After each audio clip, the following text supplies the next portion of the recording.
It's been a little while since I did a video, so I figured I should probably do a video and explain a few things.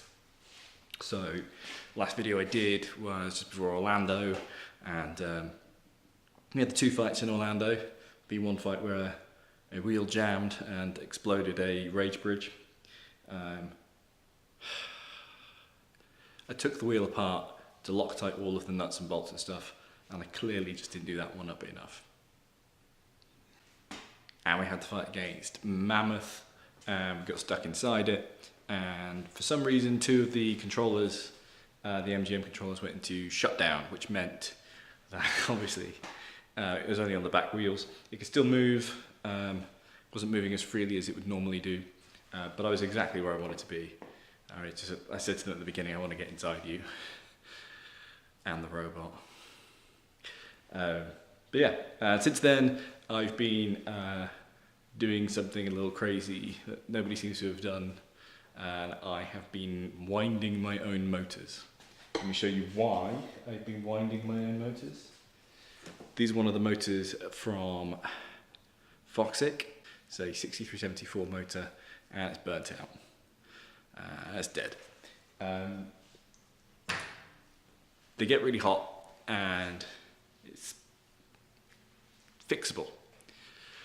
And it's fixable by going for a different winding. So I went and bought some cheap pump motors, and I wound them myself. And I based my winding model for them off of a motor that I found on the Moog website.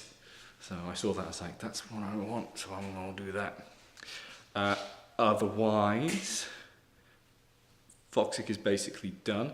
I'm also doing something that I haven't done since Predator, and I've started messing with hydraulics. So I've actually got the option of changing Foxik's weapon drive from the servo that I've made for it to hydraulic, which would be really cool, because it means it will lift way more, and because of the leverage that it's got, it's going to move super quick. So it's not going to be like a lift, it's going to be a... So that could be cool. Chris is currently working on Apex, Apex 3, Apex 4, and the new version of the Beetleweight, which we designed the night before Boglebots, which we won't talk about.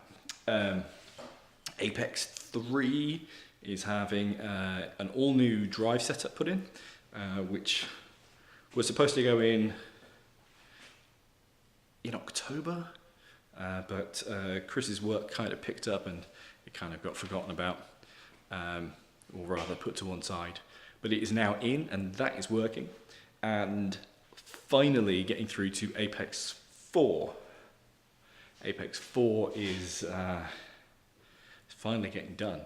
So Chris has the drive modules for that, the weapon done for that, the speed controller for the weapon, the drive speed controllers. So it's just a case of making those bits that attach the gearbox, the drive gearbox, to the shuffle mechanism, and there we go. Chris has also got some new bars, which we designed. We call them the Bat bars because they kind of look like a bar that Batman would have designed. One is about 32 kilos, one is about 28 kilos.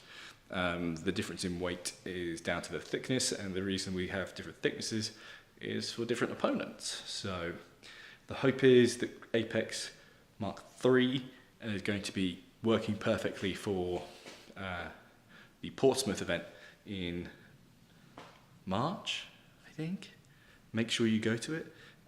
Currently, Foxik isn't signed up for anything. The plan is to come over to the UK and compete at some point.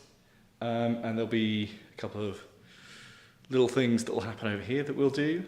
But I'm also going to do some videos for our sponsor AutoFox, and some other videos of just some cool things that we're going to be doing with Foxik, Predator, and both Apexes, and maybe Hyena.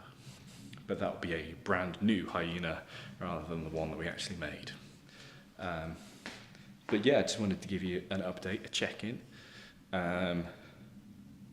We also did some testing this week with Foxik down yonder. and I'll include that, and just put the weapon back in, having tested it again, and here's the video of it testing.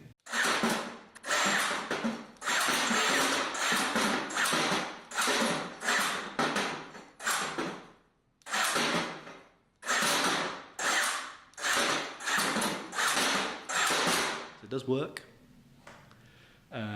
So the hope is that we'll be like fighting it soon. We'll see. All right. Toodles.